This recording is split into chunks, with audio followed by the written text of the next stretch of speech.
Today on the show, we discover how to figure out if your marketing problem you think you have is really a marketing problem.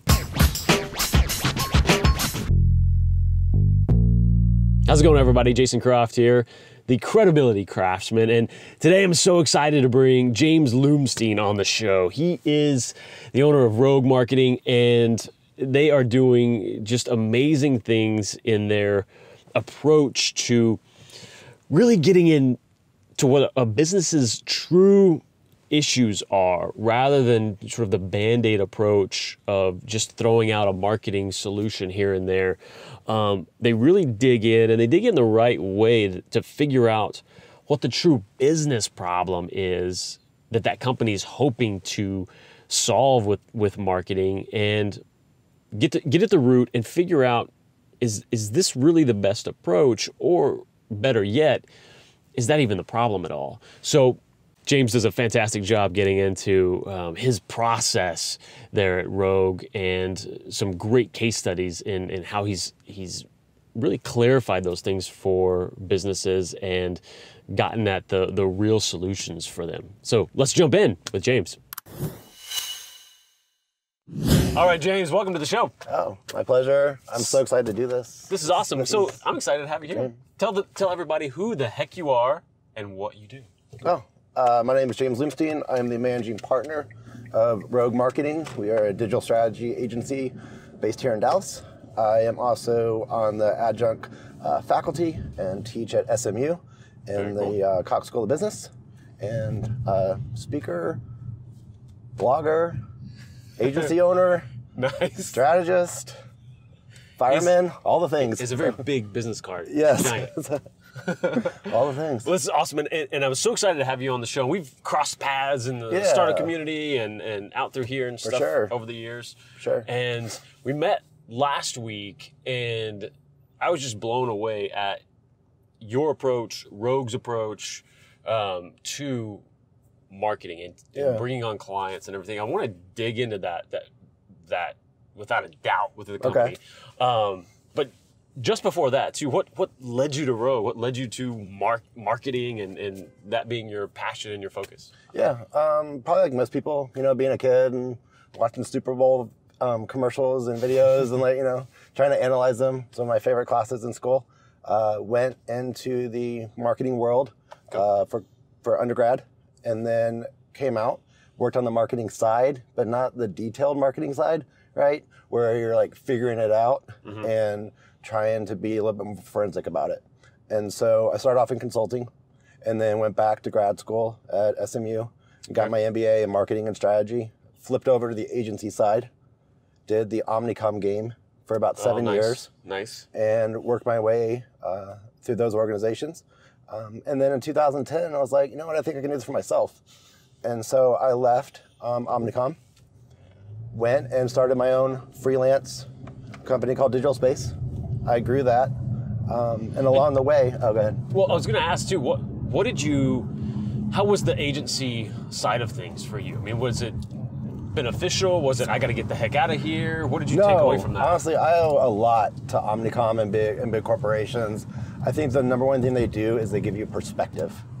I think that when you sit on an agency side and work corporate or Fortune 500 or P&G or Frito-Lay or American or Southwest or whoever, that gives you a perspective into how businesses are run and approached. And you sit here on the outside and think, these are highly inefficient. How could they make these decisions? Like, who's running those companies? But then when you're inside of it, like, you actually see there is a method to it. You understand what they're trying to accomplish, that you understand how long it takes to, figuratively turn a ship in that world. And I think it's been nothing but given perspective and clarity for Rogue. And, as being a digital marketing professional, instead of coming out and then kind of working your way out, like most on the freelance side, it's mostly small company, bigger company, but you never have either that North Star, or you can never reverse engineer what those other companies have been able to accomplish as you're working towards that goal. That's a great point. And you learn the language too, right? That's it's just a different mindset, it's a different language at that level. Completely. And now you can take what you do with Rogue into those worlds like that. Yeah, because of that. And I think it provides a higher level of value and perspective. And I think that, when you have a team that has sat on that side and then is able to go back in from the perspective of business and marketing and technology and, how those three intersect, I think there's a tremendous amount of value built into that. I think there's a high level of patience when you're working on that side too. And I think that you gain the perspective of what these companies, organizations, or directors of marketing or CEOs of, insert mid-sized company here are trying to accomplish. And I think that you can provide a lot more value to them. That's great. And so I interrupted that flow though of timeline. Yeah. So you had your agency. No worries. So I had my agency, Digital Space. I growing that, and then I got an opportunity to do a project at this company called Crown, which was later bought by Razorfish. And I went and did a project for them. Along the way, I met this guy named Chip, who was the practice director there. He ended up leaving. I ended up leaving. Our paths continued to cross, and found a lot of clients needed what both of us brought to the table. So I came from strategy and tactics, and you have X number of dollars. How do you spend it in the most efficient, effective way possible? Chip was a former chief marketing officer. He's a director. He had been a practice lead, and he had really come from that brand building, storytelling. How do you literally provide that level of value and move a company forward? How do you showcase that and position in the right ways possible? And so, broad moves. Exactly. Yeah. And so I'd have clients who are like, hey, great tactics. What's the story? How are we going to execute that? Yeah. And, I need someone with Chip's background. And then Chip would have projects where it'd be like, oh, that's fantastic ideas. Now, how do we go and execute this against an audience?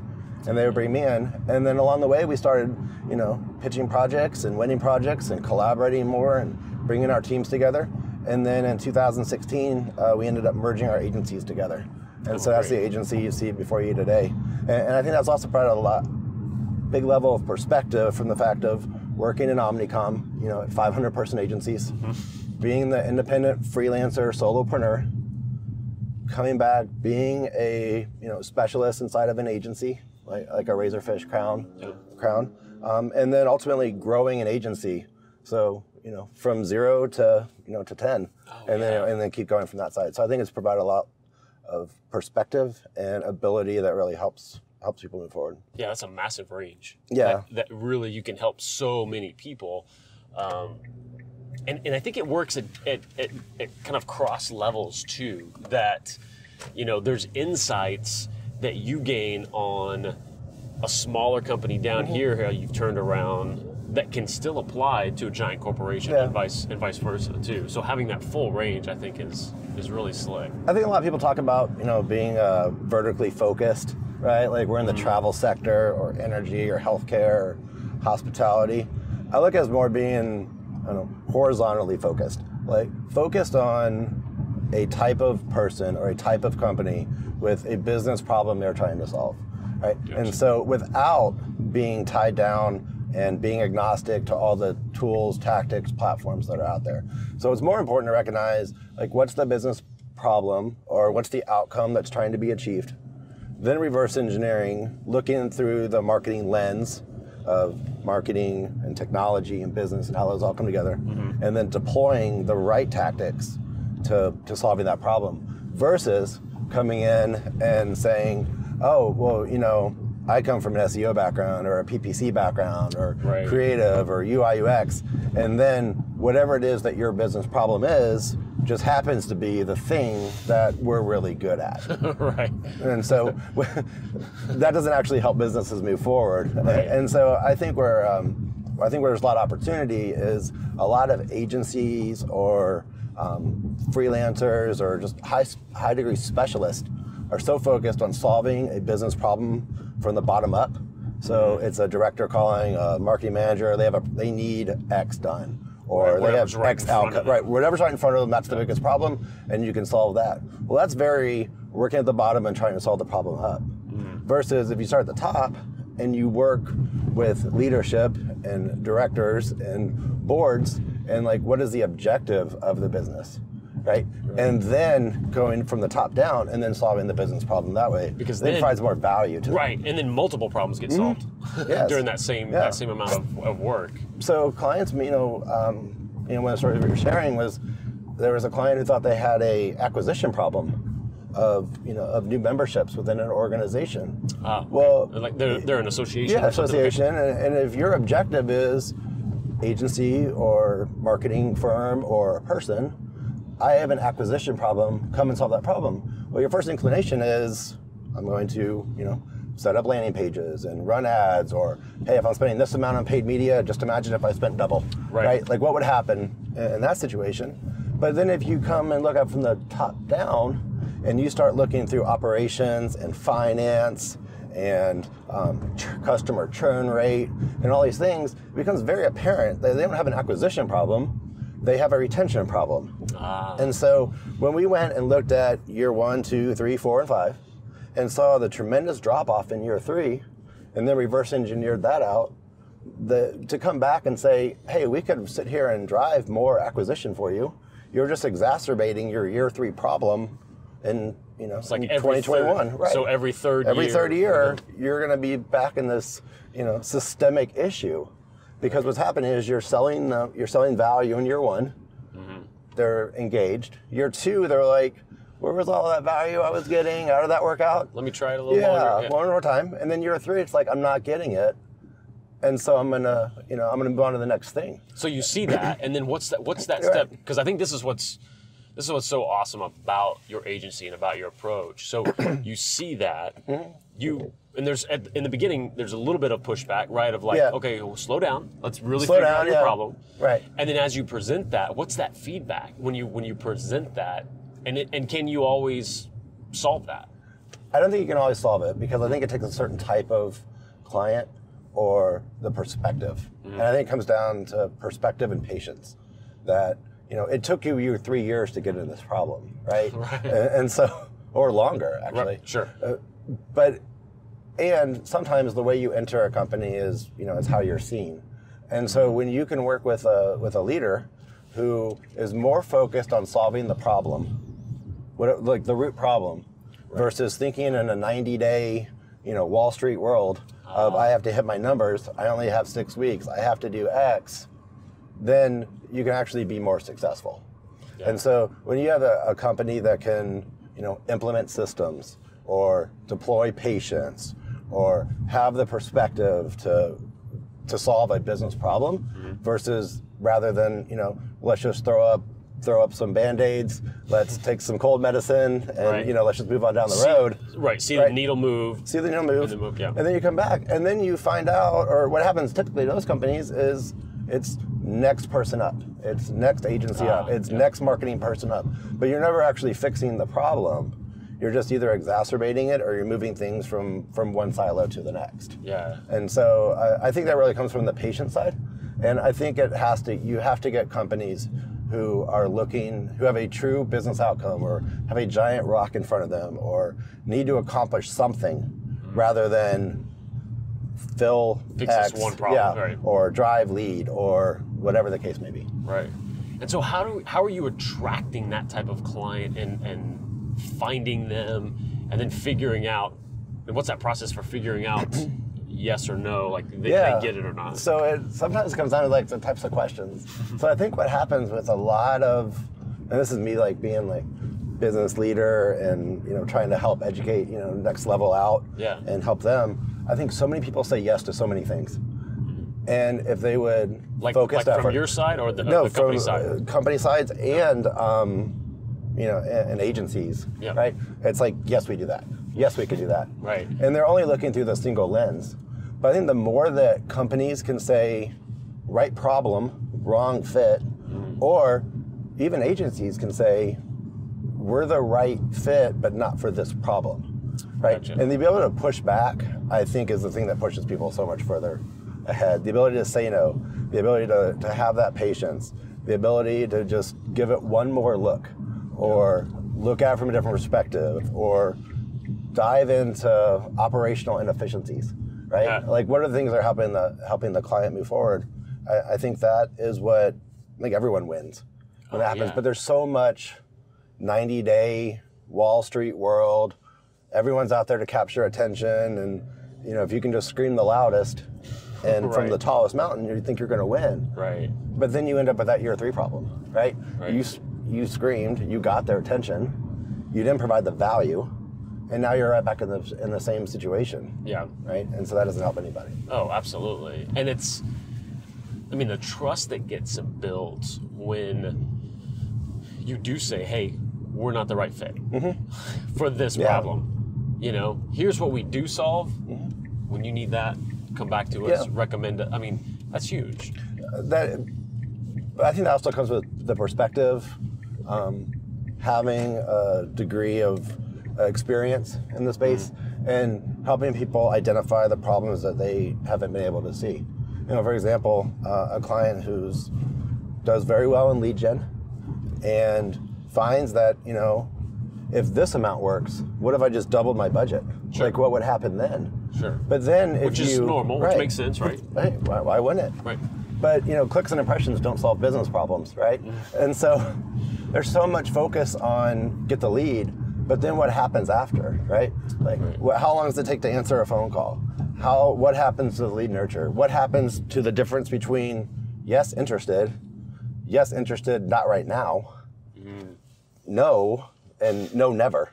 Like, those are 4 different things. And if companies are not, investing in systems, like stacks and systems and software and automation and helping to really analyze who these people are, like who leads are, or is the quality of the lead getting better, right? Is the quality of the customer getting better? It might be the same number. I'm just getting better people. Right, so I'd love some examples of those systems as well, because what you're essentially saying is that when a company comes, maybe that company comes to you and says, we want to just double how much we're advertising, whatever, and you're saying, well, no, maybe you can do better at the ones you have first. Correct. Get that figured out. Then we can start talking about doubling and tripling. Exactly. And I think we've seen a lot of value in things like always on campaigns or the price of going dark. So a lot of companies out there, though, they work on what we call flights, right? They're like, I have $20,000, I have 6 weeks, go, fill the class, drive the number of leads, create the number of people to join the association, sell out the event, whatever it is, right? Right. And then 6 weeks comes, the $20,000 is spent, turn it off, and we'll see you in 6 months. And we'll try it again, or in a year, right? Right, so that's what you mean by going dark. Then they go dark, they just stop. But I'm like, what would happen? What would happen if you spent the $20K and you weren't really as focused about filling the class or driving the leads or getting the association or whatever for this one time? Right. What if you were worried about 18 months from now? What if your objective was not how many people can say yes today, but how many people can we get a micro yes from? How many people can we get into our system? How many people can we focus our effort and get them? And so when 18 months comes across, we have a bigger pool of people to pull from. Yeah. What do you mean by a micro yes? Micro yeses can be email address, they can be downloads, typical tactics. But there's some sort of inclination. You are on their radar. Gotcha. Yeah. You are now in their consideration set. You are finding ways to provide more value rather than scream to capture attention. Right. And you're creating this, ecosystem of people that you can then move throughout the process. Right. Because so many, I think this is the race that companies and brands are in now. Like, it used to be if you could just build the biggest building, you would win, right? Right. If you could scream the loudest, you would win. Yep. And now, the companies who win today are not the ones who go out and scream the loudest. They're the ones who find efficiencies and ways to cultivate relationships with their own audiences they've already built. And so if you can extract more value out of your ecosystem and audience versus your competitor, you're winning. And how do you do that? By building the relationships, by having processes, by working on the business outcome, by systematizing your marketing, by focusing on, what are we saying top of funnel? How are we moving people through? Who are we spending our time with? Because we can't spend our time with everybody.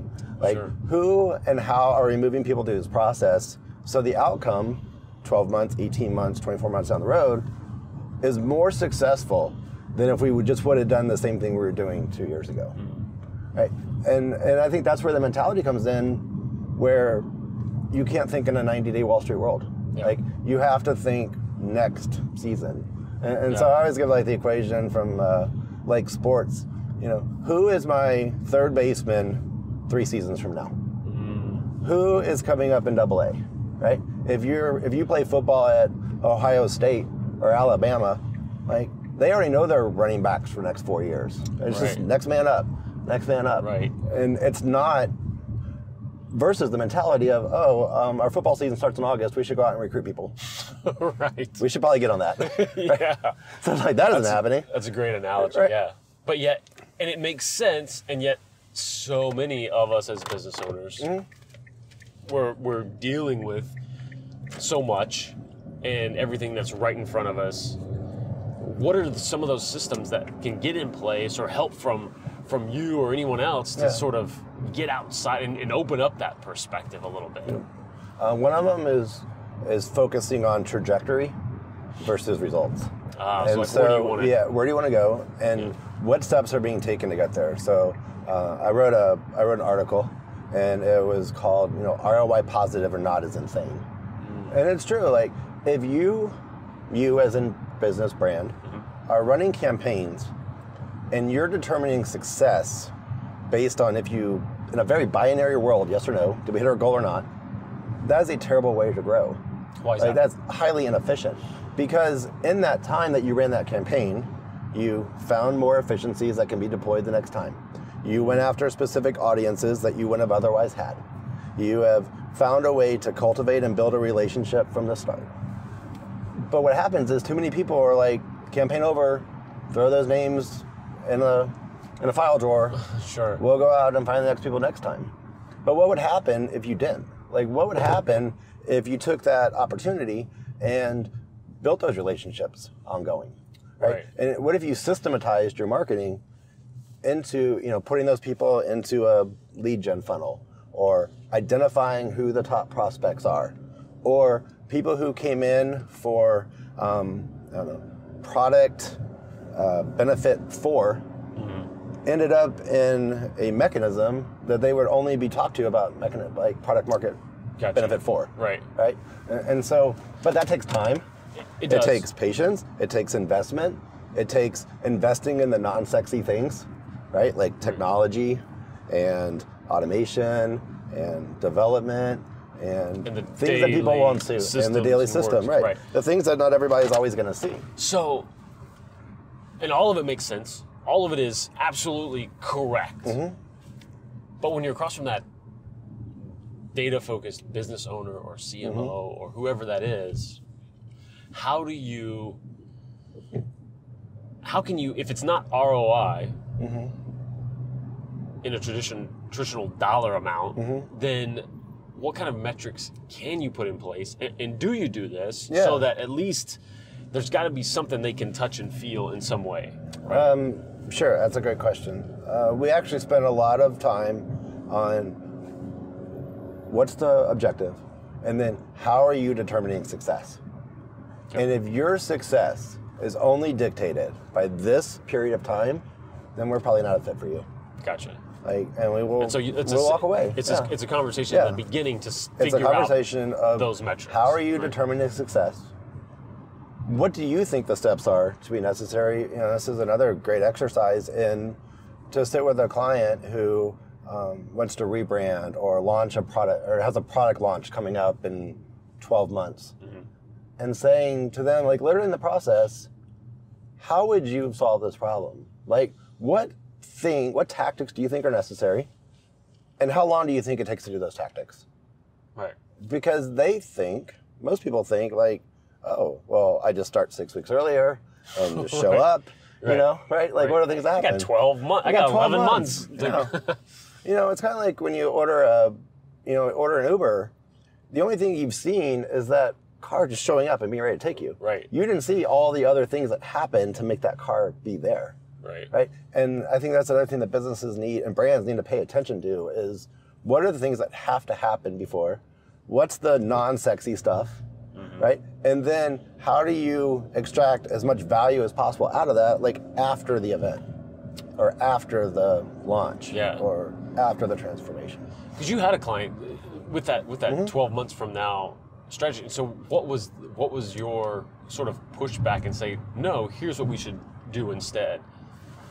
When they've got 12 months before a product launch. So if you have 12 months, like they're probably the best example would be product is coming out in Q4, 2018, 2019, whatever. But here's the thing: is like if they think they're going to hit their number anyway, right? If they did nothing, because that's a choice too. Sure. If doing nothing and you're still going to get there, but if you did it this way, you might get there 6 weeks earlier, 2 months earlier, 3 months, like it's still gonna happen, then you don't need to do it. You need to do something else. And so I think too many people walk in and a client will say, I need $10 million in revenue or $50 million in revenue, or this product contribution margin has to increase by 14%. Okay. And then really asking the question, like, what would happen if you did nothing?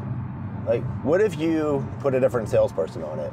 What if you put more effort into outreach? Like, is this the thing that's going to solve the problem? Because if it's not, then it doesn't matter what we say. It doesn't matter what we do. Like, you should just do that. If you're going to hit the number anyway, then it probably doesn't matter. But too many in our world, like, don't do that. They're focused on the project. They're like, this wouldn't happen without me, right? Right. And so, I look at companies there are companies that do spend on innovation and technology. I think the best example is Domino's, right? They were a pizza company. Now they're a technology company that just happens to make pizza. And by making their products available anywhere, they had a first move with Alexa. They have allowed the opportunity to order your pizza with a tweet or an emoji or a text, right? Yeah. So they have invested in accessibility. Doesn't make their pizza any better or worse. Right. It just makes it more accessible. But you have too many people who come in who would be like, well, if we just got 7 million more brand impressions, we would win. But then you have an organization that's like, how do we put ourselves in the best position to be successful? 7, 8, 9 years ago, they didn't decide to start doing this, right? Right. How did they invest in those things? So they were being patient. They were building a system. They were creating an ecosystem of users that they could go back to and build value with. Right. They were reducing the friction to their product. And now if you go look at Domino's stock price, $230, $240, $250 a share, and then go look at Pizza Hut, go look at Papa John's, right?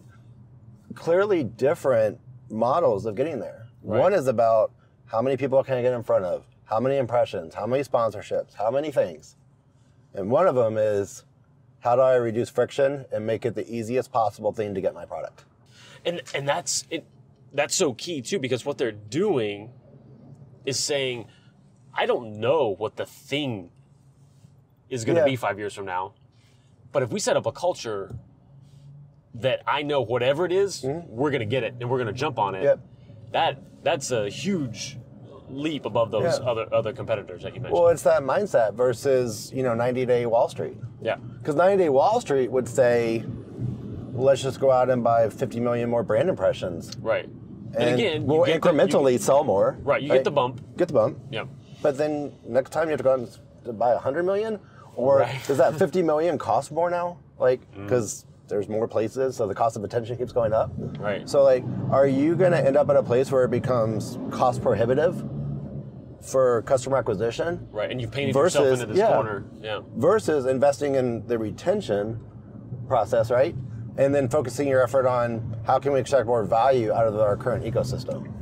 Building the biggest building versus finding ways to cultivate from your current ecosystem. Yeah. Like one's a 90s mentality and one's a 2010, 2020 mentality. Right. Right, and so, there's flurries of examples of this, and the proliferation of choice that's available to people, the notion that who's ever closest to the consumer at the end when they're making a decision wins, like hello Amazon, right?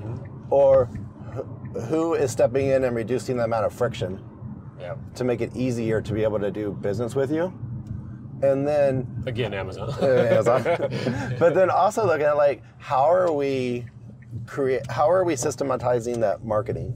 Like how are we building in these, channel locks or pastures that we're moving people through? How are we finding ways to keep this going rather than our only choice is to just scream a little louder this time? Right. And so, examples like restaurants.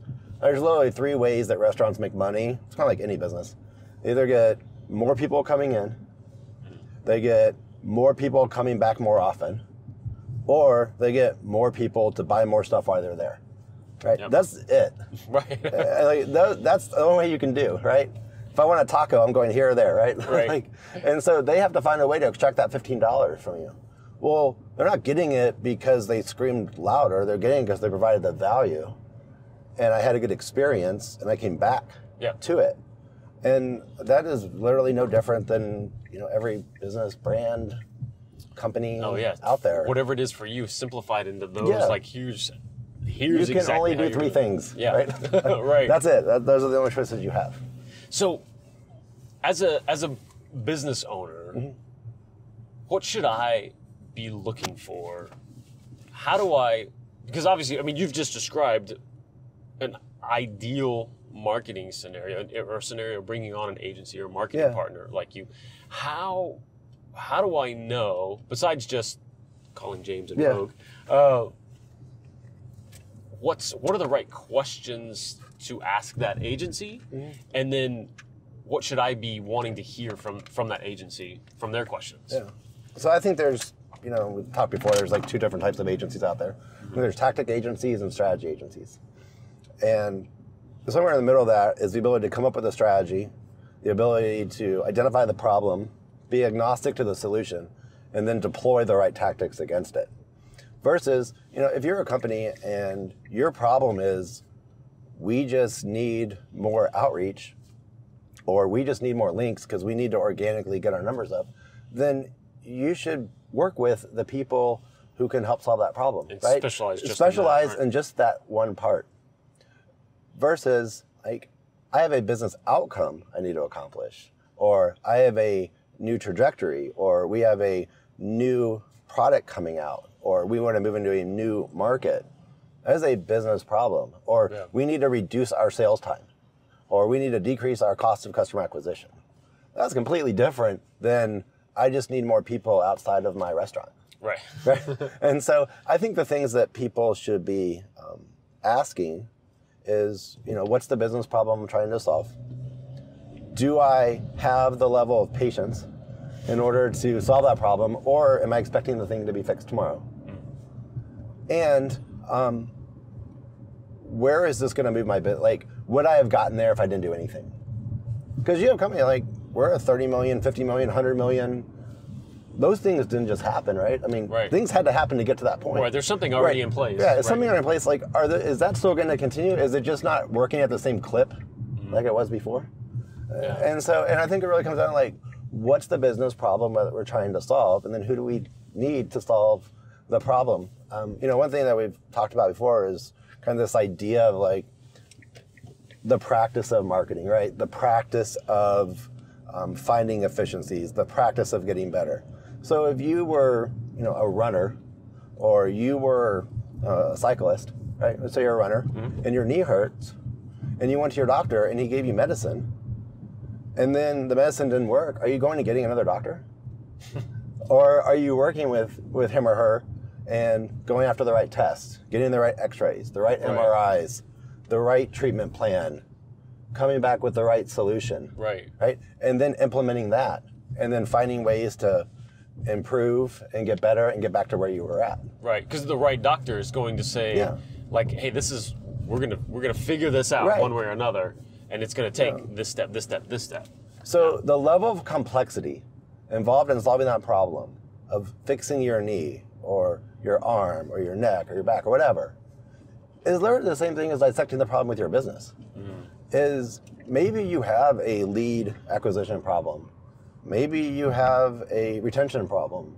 Maybe you have a operational problem with how people move through the system after a lead has come in. Oh, yeah. Or maybe you have a problem with packaging or experience, or like, just because you came in and you said my knee hurts doesn't mean that I could just take medicine and it, right. You know, and it's fixed. Right. And the same thing with your business. You're like, I think I have a lead problem. Well, actually you have a retention problem rooted in operational inefficiency, value exchange, and building community and matching the needs of your users.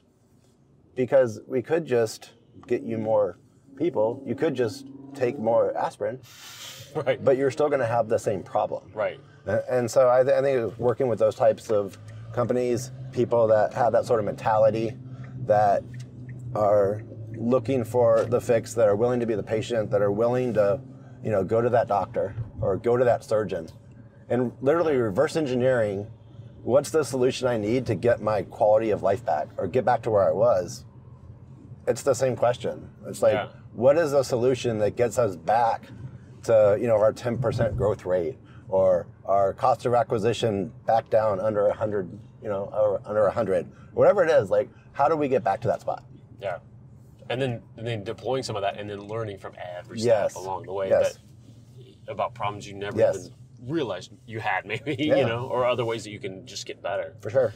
So what's next for Rogue in your growth, and you're finding more of these right companies who are you know, willing to grow and approach things this way? I think it's focused more on the types of business problems they have. Okay. Like, what's the outcome they want to achieve?